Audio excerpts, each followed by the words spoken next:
EVO.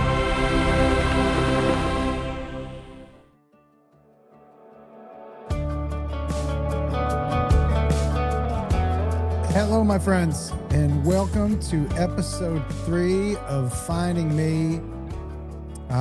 This is a daily journal / podcast. It's the first thing that I've ever done that is really just explicitly for me.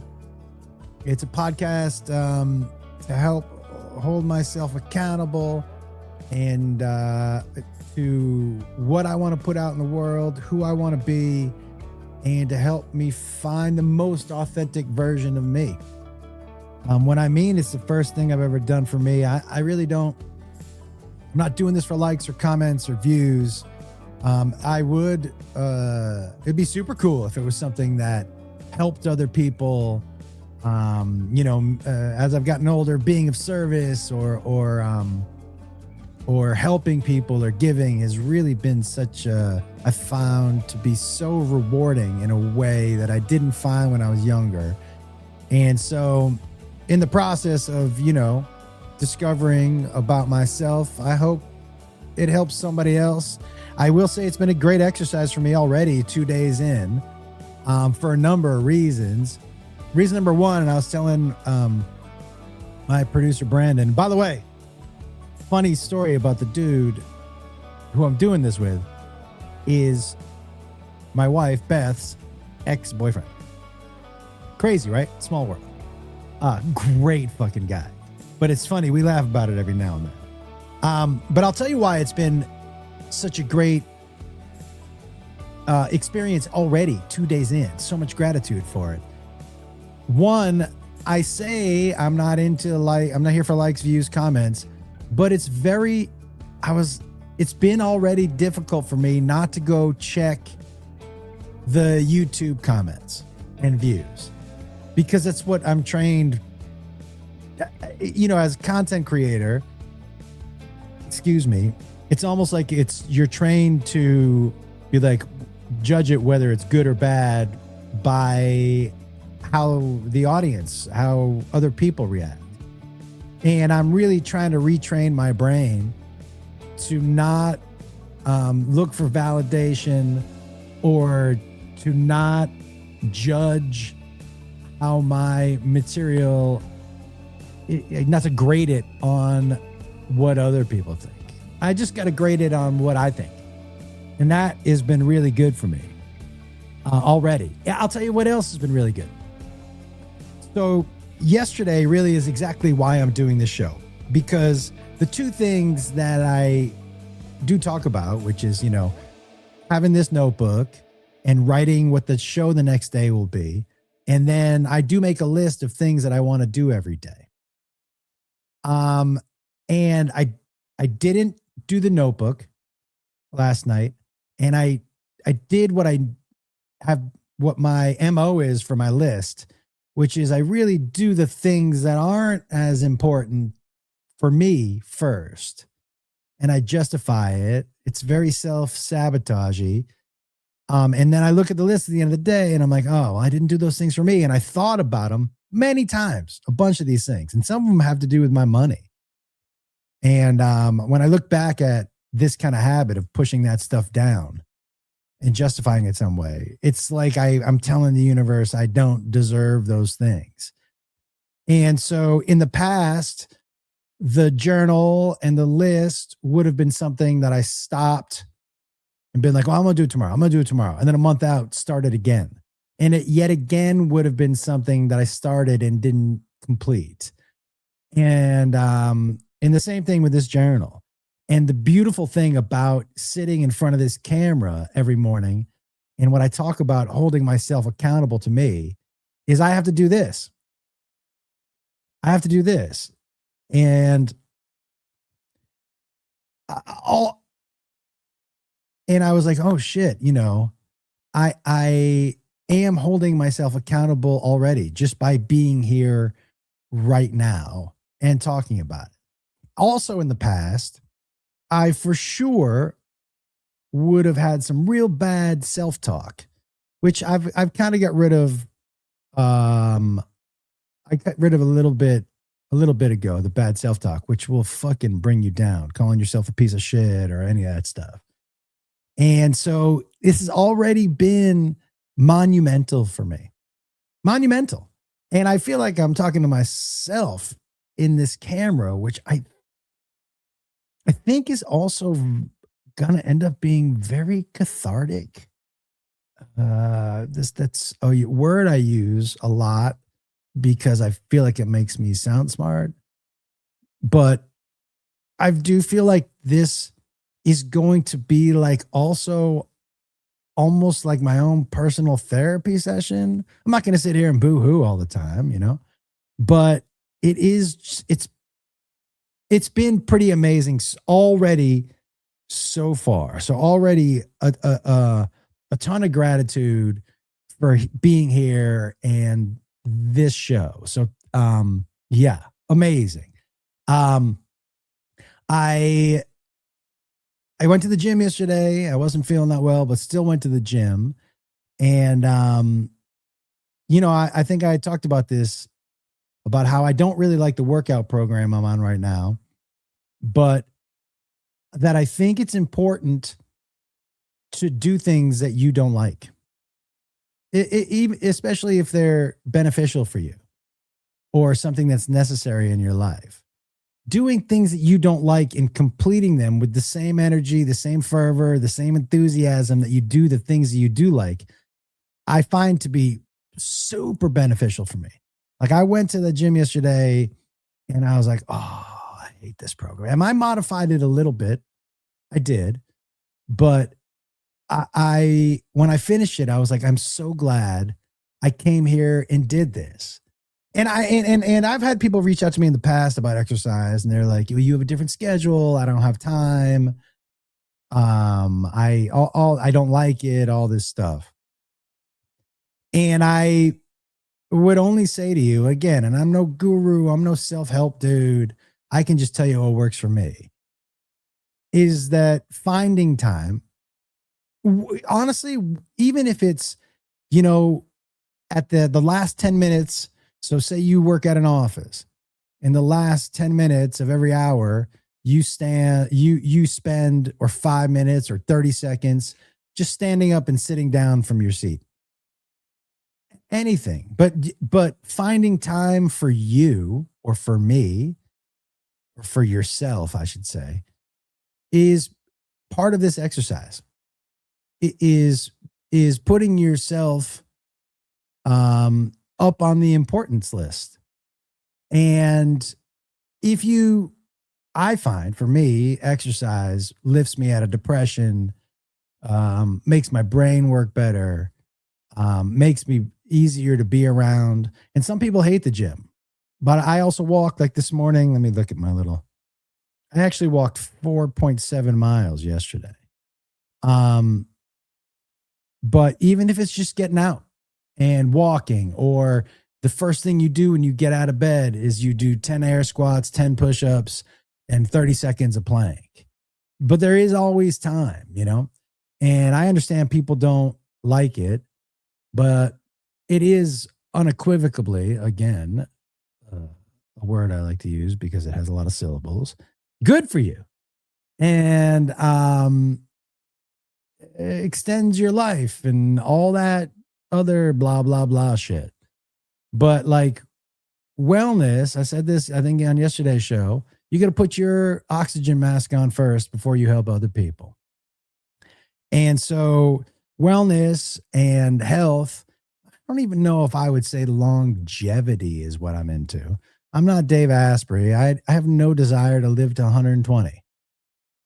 Zero desire to live to 120. That feels exhausting. And I don't want to, unless everybody's living to 120, but I don't want to outlive everybody I know and love and my kids and my friends and just be this 120-year-old goat up on a mountain, But making sure that I'm active and healthy and walking around and feeling good until whenever that is, that's the goal for me. Movement. That's the goal for me. And so I live my life that listen. I remember my dad telling me, he was probably 70, and he took some stairs instead of an escalator. And I was walking with him. I was like, "Hey, dude, why are we doing this?" And he said, "I'm taking the stairs until I can't." And I was like, "Fuck yes, me too. I'm taking the stairs until I can't." Because this is what keeps everything moving along. So I'm excited to get back in the gym, and I'm trying it for 2026. My goal, I was always so obsessed with abs. Um I really was. For a long time, I've been working out for a long time. And so I for a long time just mastered working out to look the way I wanted to look. I've heard, years ago, people were like, "You're in great shape." And I was thinking to myself, nope. I just know how to work out to make it look like I'm in good shape. People were like, "Well, those abs, you must be in good shape." Nope. I just know how to eat. Here's the truth about abs. If you're obsessed with having them, abs are not made in the gym, they're made in the kitchen. Core strength is made in the gym, but abs are in the kitchen. Unless you're, 24 years old and you're a dude and you're just shredded no matter how many fucking In-N-Out burgers you eat, which was a pretty awesome time. But besides that, I'm now not obsessed with the abs or being. I shouldn't say that. This is right now a time where I'm catching myself in a tiny little white lie. I do care how I look. I don't want to say that. I do, for a multitude of reasons. I can, to be able to see progress is important to me. It is important to me, but it's not the sole reason now. It was the sole reason before. I'm so glad I caught myself on that. And I'm so glad I said it out loud. Yeah, dude, I'm going to write that down. That's one of those things, man, that I, yeah, it's crazy. Okay. It's crazy to think that I'm not doing this for likes. I'm not doing it for views. I'm not doing it for comments. But then to say that out loud, knowing that it wasn't 100% true, is like I'm lying to myself. I don't want to do that anymore. I've never really considered myself a vain dude, but I am proud of being 56 and still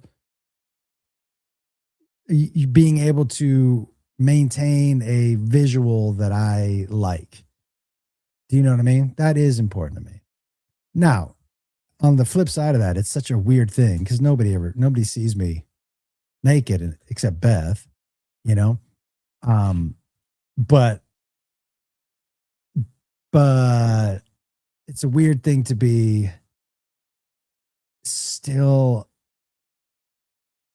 not obsessed, still like interested in, but like, I don't know. That's interesting. I want to think about that for a second. But to directly lie to myself about that out loud, for what reason? Why would I do that? Again, it's like I got to make sure I'm not saying things out loud because of how I think other people would take it. I'm not a vain dude. There are many days where I'll walk out of the house without really looking in the mirror. I'm on the road all the time, and Jacob's like, "Dude, you got toothpaste all over your lips," And I'm like, "I do." He's like, "Yeah, dude, just look in the mirror." Or he'll walk out and be like, "Your hair is fucking crazy right now. Crazy. Just do this with your hair. Just push it back between." So I've never been a real vain dude. But I guess there is some vanity in the wanting my body to look a certain way. I don't know. I don't know if that's vanity. Maybe it is. But I want to tell you about something that happened last night that was an amazing lesson for me about Jacob Wolf. Okay. So we were at my residency in Vegas, and he goes up first. It was me, a guy named Chris Kale, who's the bassist for Five Finger Death Punch, who's doing comedy now. And he is, dude, such a hard worker and such a diligent artist that over 2 years, he's gotten so much better. It's so cool to see. But Jacob went up first, and I've really been pushing him to be like, because he's 28 and a little angry right now. And like a lot of 28-year-old dudes are, people, and I think a lot of people in this country are angry right now. And he went on stage, and I've encouraged him. I go, dude, use the stage. Use the stage. You want to talk about your anger? You want to talk about being an angry guy? Use the stage. But don't just be angry. Make it funny. And I mentioned Lewis Black and be like, this dude who made a career off of it. And he went on stage, and he went up first, and going first in this room in particular is very difficult. And so he went up first and had some jokes that hit, and maybe not hit as much as they do on the road when it's just he and I, because those are all just my fans. And then he spent the last 5 minutes talking about being angry. And he hadn't really worked it out yet, but that's what comedy is, man. We're not musicians. We don't get to go into a studio and practice for 3 months and put out a perfect song in front of nobody, right? They practice in front of each other. We have to practice in front of you. So if it's the first time you're seeing Jacob, or the first time seeing me or any comic, and you don't know it's new material, and we're up there, and 3 or 4 jokes bomb in a row, you're like, well, this person isn't funny. You're judging, right, the art before it's finished art. It's so different than any other art form, right? We put it out in front of you multiple times before it's ready. And you, as an audience member, are just like, yeah, that wasn't funny. This person isn't funny. But, so he does it.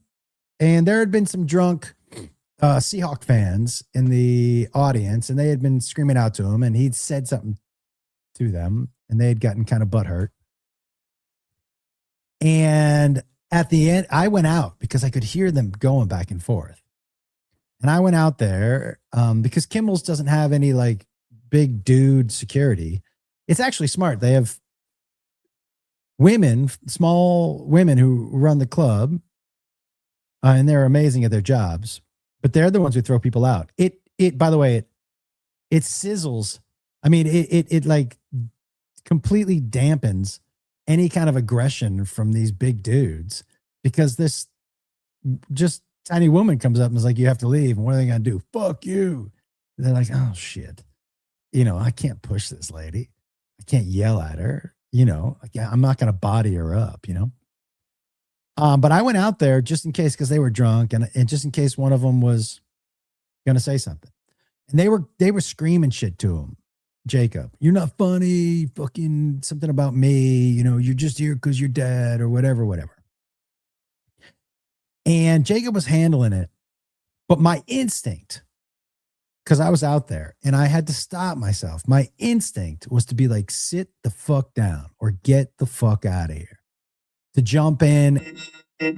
What happened?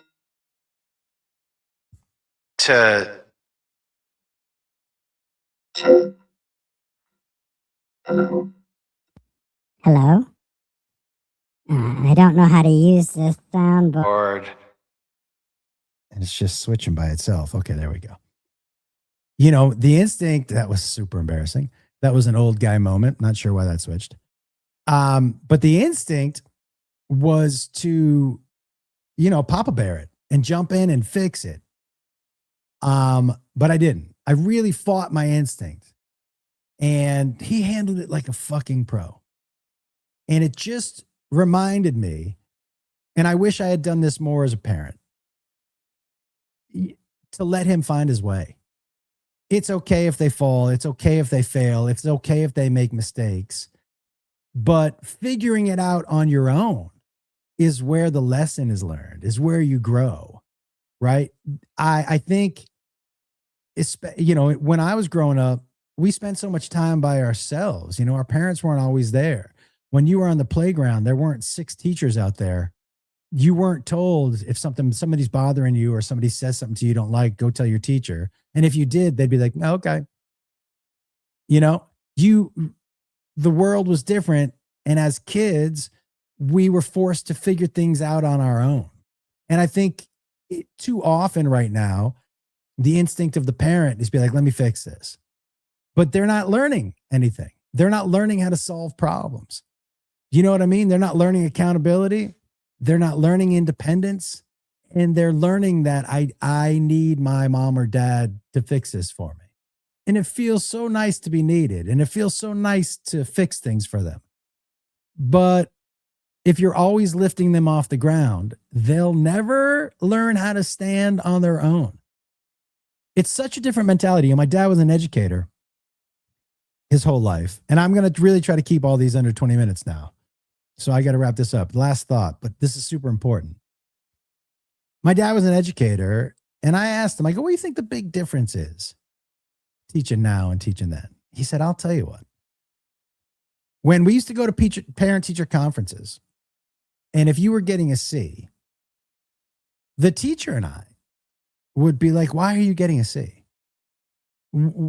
This is your responsibility. What is happening? Or a D or an F or whatever grade you were being held accountable for. The teacher and the parent would be like, what's going on with you? How can we help you, reach your full potential? And my dad was like, now the parent will come and say to the teacher, why are you giving my son a C? So all of a sudden it empowers the student to question the teacher. Instead of being to the kid, get your shit together, or, we need you to put in extra work, it automatically takes all responsibility, all accountability off of the kid. And so it teaches them that it's never my fault. If it's always somebody else. I think it's a terrible lesson. And I think we would all be better off if we let them fall and let them fail and let them figure their own way out. I wish I was a little better at it doing that when my kids were smaller. I think I did the best I could with it. I think I definitely wasn't the best at it. I saw the parents who were better, but I definitely wasn't the worst at it. But I wish I had done a little bit more. Just, when I was growing up, if something went down, your parents were like, figure it out. Go figure it out. What do you want me to do? Go figure it out. I'm not going to go stand on the playground. Go figure it out, Anyways, these go so quickly. I'm already almost 20 minutes in. And I know having you guys listen to 30-minute shows every day is a lot. And also, I want to keep it concise, and I want to keep it kind of structured. And I did pretty well with the structure today, everybody. I'm not going to lie to you. More fart jokes tomorrow. But thank you all so much, and so much gratitude for this. And I'm proud of myself, man. The sitting down to do this after yesterday without the journal and without the list would have really been the end of this. It would have been the end of the journal. It would have been the end of the list until a month from now. And I'd be like, I got to pick that up again. And I would have done it again for 3 days. And then something would have come up where I would have justified in my own brain not doing it. I'm not going to do that anymore. I'm here for me, man. I'm here for me. And I hope you guys are here for you. And I hope, like I said, we find some awesome community where it's just a bunch of people being good to themselves. And that's all I got for you today. Thank you all so much for tuning in to Finding Me. And I will talk to you later.